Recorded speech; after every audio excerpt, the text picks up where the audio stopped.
જય શ્રી કૃષ્ણ. આજે 27 ફેબ્રુઆરી 2026 શુક્રવારને આમલકી એકાદશીનો પાવન દિવસ છે ને આજના વિડીયોમાં આપણે ભગવાન શ્રી કૃષ્ણ દ્વારા ગવાયેલી અમૃતવાણી શ્રીમદ ભાગવત ગીતાના 11મા અધ્યાય વિશ્વરૂપ દર્શન યોગનું શ્રવણ કરીશું.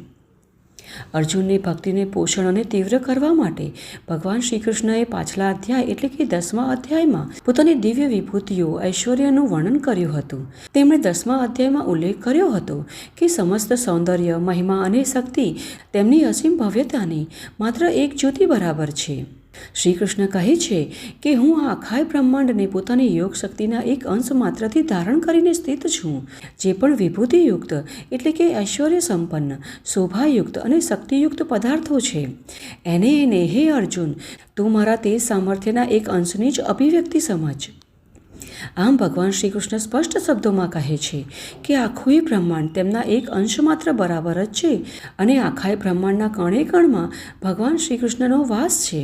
આ સાંભળીને અર્જુન ખૂબ જ ઉત્સુક થઈ ગયા ને 11મા અધ્યાયમાં ઘણી જ ઉત્સુકતા સાથે અર્જુન બોલ્યા, હે જનાર્દન, મારા ઉપર અનુગ્રહ કરવા માટે આપે જે પરમ રહસ્યરૂપ આધ્યાત્મ જ્ઞાન સંબંધિત ઉપદેશ કહ્યો તેનાથી મારો આ મોહ ટળી ગયો. કેમ કે હે કમળનયન પ્રભુ, મેં આપના થકી ભૂત પ્રાણી માત્રની ઉત્પત્તિ અને પ્રલય વિસ્તારથી સાંભળ્યા છે તથા આપનો અખંડ અવિનાશી મહિમા પણ સાંભળ્યો. આપ પોતાને જેવા કહો છો એ ખરેખર એમ જ છે. છતાં પણ હે પુરુષોત્તમ, આપના જ્ઞાન, ઐશ્વર્ય, શક્તિ, બળ, વીર્ય અને તેજથી યુક્ત ઐશ્વર્ય રૂપને હું પ્રત્યક્ષ જોવા માંગુ છું. હે પ્રભુ, જો મારા વડે આપનું એ રૂપ જોવાનું શક્ય છે એમ આપ માનતા હો તો હે યોગેશ્વર, આપ પોતાના એ અવિનાશી સ્વરૂપનું મને દર્શન કરાવો. ત્યારે શ્રી ભગવાન બોલ્યા કે હે પાર્થ, હવે તું મારા સેંકડો હજારો વિવિધ પ્રકારના, વિવિધ રંગી તથા વિવિધ આકૃતિના અલૌકિક રૂપને જો. હે ભરતવંશી, મારામાં અદિતિના 12 પુત્રોને, 8 વશુઓને, 11 રુદ્રોને, 2 અશ્વિની કુમારોને અને 49 મરુદગણોને જો તથા બીજા પણ ઘણા બધા આ પહેલાં ન જોયેલા આશ્ચર્યમય રૂપને જો. હે નિંદ્રાને જીતનાર, હમણાં જ આ મારા શરીરમાં એક સ્થળે રહેલા ચર અને અચર સહિત આખાય બ્રહ્માંડને જો તથા બીજું પણ જે કાંઈ જોવા ઈચ્છતો હોય તે જોઈ લે. પરંતુ મને તું આ પોતાના સ્થૂળ ચક્ષુઓથી જોઈ શકવા ચોક્કસપણે સમર્થ નથી, માટે હું તને અલૌકિક ચક્ષુ આપું છું. એનાથી તું મારી ઐશ્વર્ય યોગ શક્તિને જોઈ શકીશ. હવે આ સાંભળીને સંજય ધૃતરાષ્ટ્ર મહારાજને કહે છે કે હે રાજન, મહાયોગેશ્વર તેમજ સર્વ પાપોને હરનારા ભગવાન હરિએ આમ કહ્યા પછી અર્જુનને પરમ ઐશ્વર્યયુક્ત દિવ્ય સ્વરૂપ દેખાડ્યું. અનેક મુખ અને નેત્રો ધરાવનાર, અનેક અદ્ભુત દ્રશ્યોથી યુક્ત, ઘણા બધા દિવ્ય આભૂષણોથી યુક્ત અને કેટલાય ઉગામેલા દિવ્ય આયુધો હાથમાં ધારણ કરેલા, દિવ્ય માળા તેમજ વસ્ત્રોને ધારણ કરેલા તથા જેમના શ્રી વિગ્રહમાંથી દિવ્ય ચંદનનો પરિમળ પ્રસરી રહ્યો છે એવા બધી જાતના આશ્ચર્યોથી યુક્ત, સીમા વિનાના અને સર્વ તરફ જેમના મુખો છે એવા વિરાટ સ્વરૂપ પરમદેવ પરમેશ્વરને અર્જુને જોયા. હે રાજન, આકાશમાં હજારો સૂર્યોના એક સાથે ઉદય થવાને લીધે જે પ્રકાશ ઉપજે છે તે પણ તે વિશ્વ સ્વરૂપ પરમાત્માના પ્રકાશ જેટલું ભાગ્યે જ હશે. પાંડુપુત્ર અર્જુને એ વખતે અનેક પ્રકારે વિભાજિત આખા બ્રહ્માંડને દેવોનાય દેવ ભગવાન શ્રી કૃષ્ણના એ શરીરમાં એક સ્થળે રહેલું જોયું. ત્યાર પછી આશ્ચર્યમાં ડૂબેલા અને હર્ષ પુલકિત થયેલા ધનંજય પ્રકાશમાન વિશ્વરૂપ પરમાત્માને શ્રદ્ધા અને ભક્તિ સાથે મસ્તક નમાવીને હાથ જોડી સ્તુતિ કરવા લાગ્યા. અર્જુન બોલ્યા, હે દેવ, હું આપના શ્રી વિગ્રહમાં સઘળા દેવોને તથા અનેક પ્રકારના ચરાચર પ્રાણીઓના સમૂહને, કમળના આસન પર બિરાજેલા બ્રહ્માને, મહાદેવજીને, સમસ્ત ઋષિઓને અને દિવ્ય સર્પોને જોઈ રહ્યો છું. હે સકળ વિશ્વના સ્વામી, આપને અસંખ્ય ભુજાઓ, ઉદરો, મુખ અને નેત્રો ધરાવનાર તેમજ સર્વ તરફ અનંત રૂપો ધરાવતા જોઉં છું. આખું વિશ્વ જેનું સ્વરૂપ છે એવા હે વિશ્વરૂપ, હું ન તો આપના અનંતને જોઈ શકું છું, ન તો મધ્યને કે ન તો આદિને. આપને હું મુકુટધારી, ગદાધારી અને ચક્રધારી, બધી બાજુએ પ્રકાશમાન તેજના પુંજ સ્વરૂપ, દગદગતા અગ્નિ અને સૂર્ય જેવા તેજસ્વી, મુશ્કેલીથી જોઈ શકાય એવા તેમજ બધી બાજુએ અમાપ સ્વરૂપને જોઉં છું. આપ જ જાણવા યોગ્ય પરમ અક્ષર એટલે કે પરબ્રહ્મ પરમાત્મા છો. આપ જ આ જગતના પરમ આશ્રય છો. આપ જ શાશ્વત ધર્મના રક્ષક છો અને આપ જ અવિનાશી સનાતન પુરુષ છો એવો મારો મત છે. આપને આદિ, મધ્ય અને અનંત વિનાના અનંત સામર્થ્ય ધરાવનારા, અપાર ભુજાઓ ધરાવનારા, ચંદ્ર સૂર્યરૂપી નેત્રો ધરાવતા, પ્રદીપ્ત અગ્નિરૂપી મુખ ધરાવતા અને પોતાના તેજથી આ બ્રહ્માંડે સંતાપતા જોઉં છું. હે મહાત્મન, સ્વર્ગ અને પૃથ્વીની વચ્ચેનું આ સંપૂર્ણ આકાશ તથા સઘળી દિશાઓ એકમાત્ર આપનાથી જ વ્યાપેલું છે. તેમજ આપના આ અદ્ભુત અને ભયાવહ રૂપને જોઈને ત્રણેય લોકો ભયના માર્યા કાપી રહ્યા છે. પેલા દેવતાઓના સમૂહો આપમાં પ્રવેશી રહ્યા છે તથા કેટલાક ભયના માર્યા હાથ જોડીને આપના નામ અને ગુણોનું ગાન કરી રહ્યા છે. અને મહર્ષિ તેમજ સિદ્ધોના સમુદાયો કલ્યાણ થાઓ એમ કહીને કેટલાય ઉત્તમ સ્તોત્રો દ્વારા આપની સ્તુતિ કરી રહ્યા છે.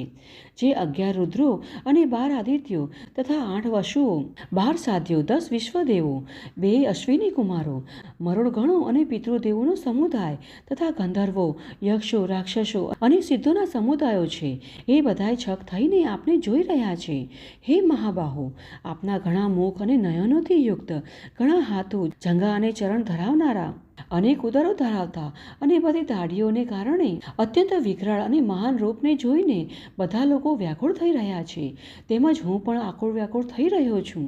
કેમ કે હે વિષ્ણુ, ગગનચુંબી, દેદીપ્યમાન, અનેક વર્ણોથી યુક્ત તથા ફાડેલા મુખ અને પ્રકાશમાન વિશાળ નેત્રો ધરાવનારા આપને જોઈને ડરેલા અંતઃકરણથી હું ધીરજ કે શાંત નથી થઈ રહ્યો.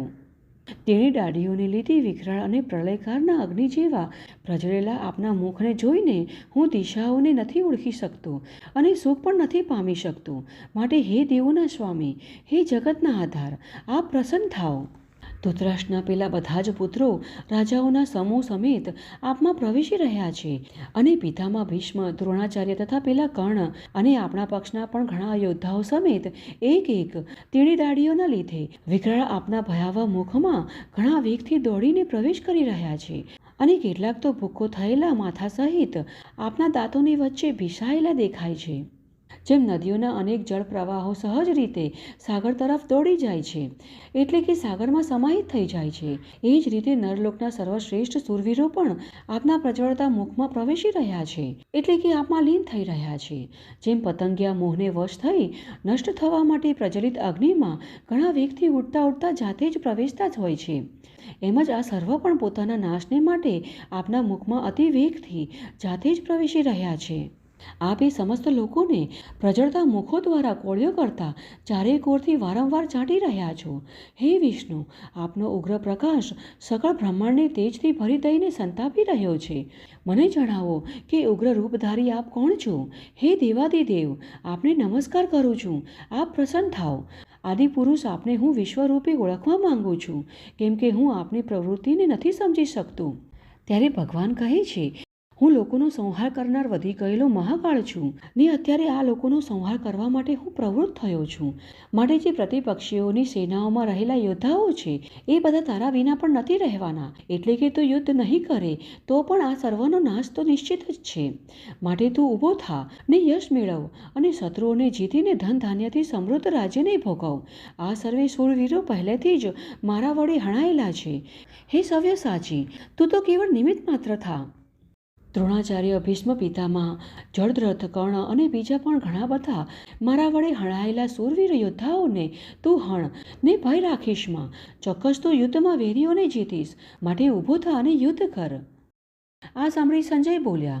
શ્રી હરિ કેશવના આ વચનોને સાંભળીને કિરીટ અર્જુન હાથ જોડીને થરથર કાપતા નમસ્કાર કરીને ફરીથી ઘણા બીતા બીતા પ્રણામ કરીને ભગવાન શ્રી કૃષ્ણને ગદગદ વાણીથી સ્તુતિ કરવા લાગ્યા. અર્જુન ફરીથી સ્તુતિ કરતા બોલ્યા, હે અંતર્યામી, એ યોગ્ય જ છે કે આપના નામ, ગુણ અને પ્રભાવના કીર્તનથી જ વિશ્વ ઘણું હરખાઈ રહ્યું છે અને પ્રેમ વિહવળ પણ થઈ રહ્યું છે.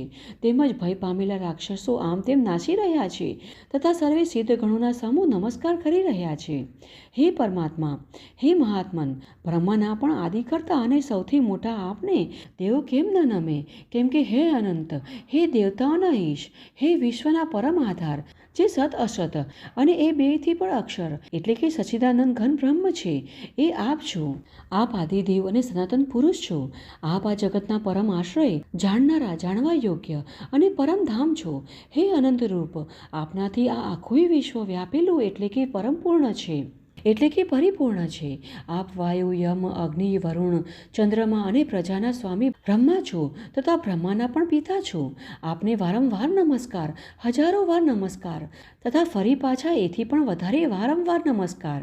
હે અનંત સામર્થ્ય ધરાવનાર, આપને આગળથી તેમજ પાછળથી પણ નમસ્કાર. હે સર્વના આત્મા, આપને બધી જ બાજુએથી નમસ્કાર, કેમ કે આપનું અનંત રૂપ છે. બધી બાજુથી આપના મુખ દેખાય છે. અનંત પરાક્રમી આપ આખાય બ્રહ્માંડને વ્યાપીને રહેલા છો, માટે જ આપ સર્વરૂપ છો. હું તમારા આ પ્રભાવથી ભયભીત થઈ રહ્યો છું. હું આપના આ પ્રભાવને નહીં જાણતા તમે મારા સખા છો એમ માનીને પ્રેમથી કે પ્રેમાદથી હે કૃષ્ણ, હે યાદવ, હે સખા એ પ્રમાણે જે કાંઈ વિચાર્યા વગર અજ્ઞાનપૂર્વક કહ્યું છે.